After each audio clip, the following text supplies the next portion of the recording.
who's here to also share his testimonial.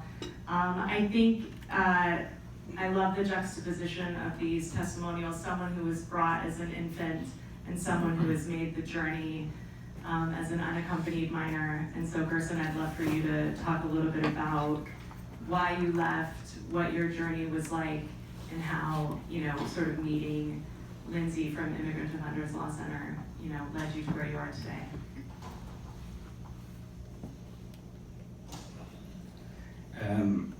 First of all, I just want to say thank you to all of you for your time that you're spending here with us.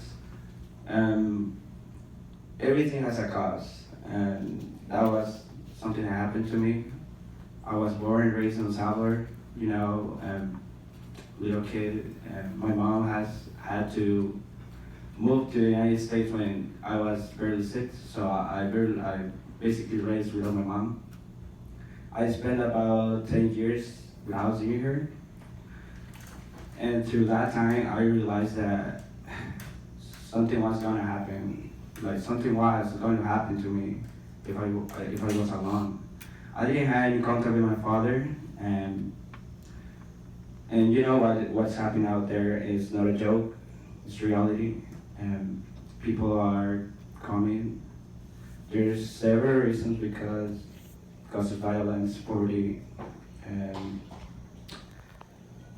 it's pretty difficult to talk about these kind of topics, but people need to know about what's going on. And so that's why I had to leave. I was receiving gang threats, was threatened by the gangs. I didn't want to join them, but they were forcing me to, but I wasn't willing.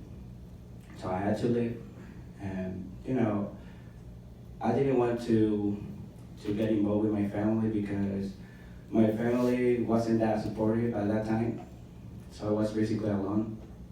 So I took the decision, and I was barely 16 years old, and I took the journey. I said, let's make this, and no matter what, you stay here one more day, you don't know what's gonna happen tomorrow. So I made that decision and looked for help. I crossed borders, crossed border model myself. I had, somebody was guiding me, but I was putting my own life in that people and people that I didn't know. Everything could happen when you're alone and when you are with somebody that you don't know. So I crossed Mexico, and when I got here in Tijuana, I realized that my family was started with more than $5,000 because I didn't have enough money to pay for the guy that brought me here.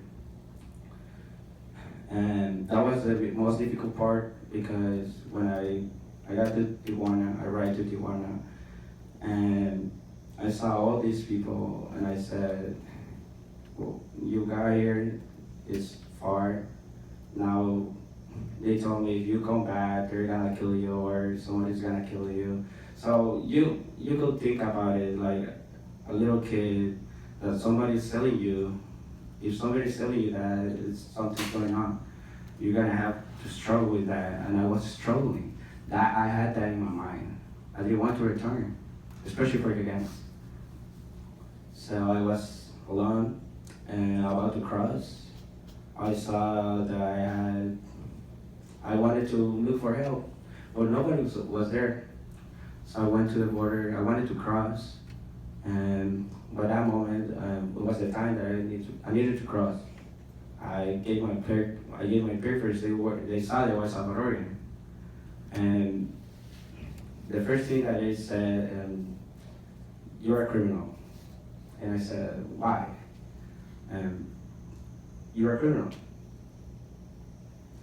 Just because I said in my mind, just because I am from El Salvador doesn't mean that I am a criminal, or doesn't mean that I'm a gang member. And the first thing that they did was I got handcuffed, and they took me. I spent about 6 hours in an icebox, and they kept telling me, they kept criminalizing me. And I said, it's okay. If I need to go through all this just for help, it's fine. I can handle this. But I couldn't handle it anymore when I had to taste the food in the detention center because really bad conditions. I can't believe people had to spend more than 6 months in those detention centers. It's shocking because I just spent 6 hours and it felt like it was weeks, months, and I got sick of being there. I got sick. By that time I didn't know how to speak English. I've been studying English for 2 years already, and by that time I couldn't say no word. I wanted to look for help, but it looked like no one cared. No one cared that I had a headache or my stomach was hurting me. And yeah, then I never realized about the rights that I had as an immigrant. I didn't know that I could apply for asylum just because of my background. So it wasn't that time. I was on a shelter in Anaheim, Fullerton, Anaheim. It was called Credential. And I met this amazing group of people, which is in depth. And I met them there. And it was pretty amazing that it was the first time that I saw that people were caring about me. And they were telling me, you can apply for this, you have an attorney, you are not alone, you're not gonna go alone to court. And by that time in my life I said, because there was several more kids in the shelter, and we were worried. We were asking ourselves, what's gonna happen tomorrow? What's gonna happen if we go to court alone with no knowledge? So I met them, and thank God, and thanks to that, I received asylum several months ago, March. I received asylum in March, and so I'm thankful for that because not all of us have that privilege because people out there still struggling. And now I'm so thankful, and I know I can use my voice to, to represent others, to talk for others, because what's going on here is not a joke. And I just wanted to say this, and thank you so much.